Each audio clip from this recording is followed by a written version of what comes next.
Dear Journal, along the Gulf Coast, even as the waves come and go and tides come and go, so do interesting people. We often see people come drawn by the lure of this place, and we see some leave, taking with them the skills learned in this place. On this volume of a Gulf Coast Journal, we have examples of both. First, a comer, a real up-and-comer. High noon on a Friday, feeding time, and the natives are restless.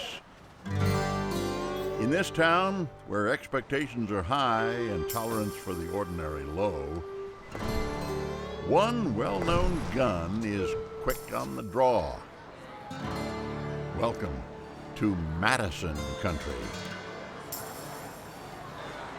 This bustling downtown bistro is the brainchild of Paul Mattison.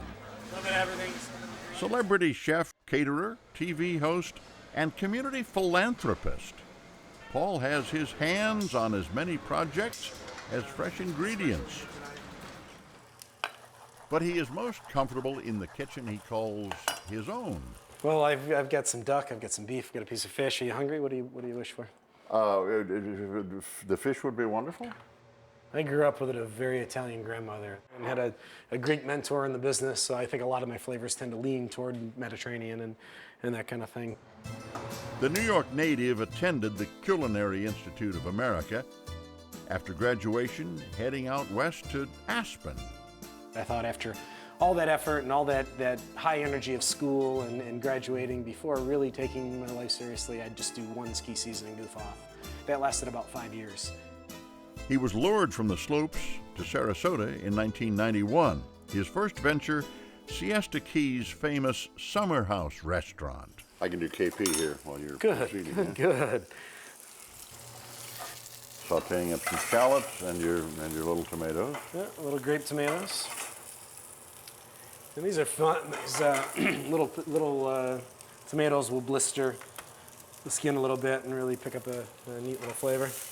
Paul was intrigued with the Gulf Coast community's dining savvy, and it soon became smitten with his culinary charm and style. How's everybody doing over here? Enjoying everything? And I think the Sarasota community especially really embraces the independent restaurants. We really like to go out and find unique cuisine and different things.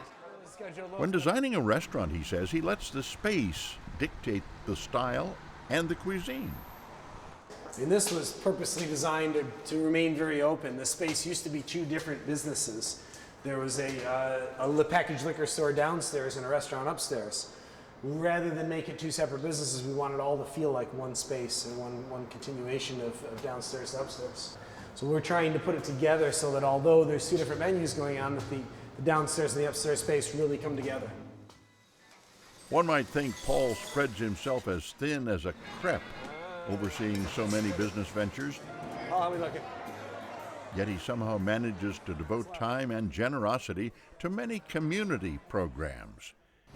After Hurricane Wilma, he was asked to feed hundreds of power crews, working round the clock. We did about 5,000 meals a day, and breakfast, lunch, and dinner, and basically you don't have a lot of time to prepare. The circumstances could have broken even the most experienced caterer, but Paul took the less than five-star conditions as a welcome challenge. After the third or fourth day, I started to realize why I liked it so much. What we did was not a typical catering job. What we did was we built a restaurant on site, a mobile kitchen, a mobile restaurant on site. Mobile or stable, residential or restaurant, Paul revels in the kitchen's evolution, liberated from a hidden necessity to a social centerpiece. I've never been to a party that everyone doesn't always end up in the kitchen. Even when the rooms were segmented, for some reason you always ended up in the kitchen. It's a comfortable place to mingle, to visit, to get around if everybody's got a glass. A philosophy he practices personally and professionally. Steve, my executive chef, is out front expediting. I usually bop in and out and chat with him a little bit. And perhaps the key ingredient that sets this gregarious chef apart. Paul has so many followers that he's reminded me and taught me more so to get out in that dining room, talk to these guests, and just get them to not only love your food but love your personality. And it's definitely helped me out quite a bit. It's not all about food, and I've learned that over the years in the business, that you need to create an environment and a space that people want to be in. You need to give them great service, and whatever you do for food, it has to be consistent. A company like McDonald's has proven that. It doesn't have to be gourmet food, it just has to be consistent. When it's consistent, people know what to expect. At age 41, Paul Mattison is far from AARP status, but one might wonder, how many plates can one man spin? I don't know what I want to do next. I don't know what the heck I want to do next. Relax? Nah, this is too much fun. A dollop of business savvy mixed with a dash of community spirit. Chef Paul Mattison is a seasoned veteran who serves his guests and his community. How is it? I need that ecstatic look from you, Jack, when this goes on the plate, please. And for that, we politely ask for more.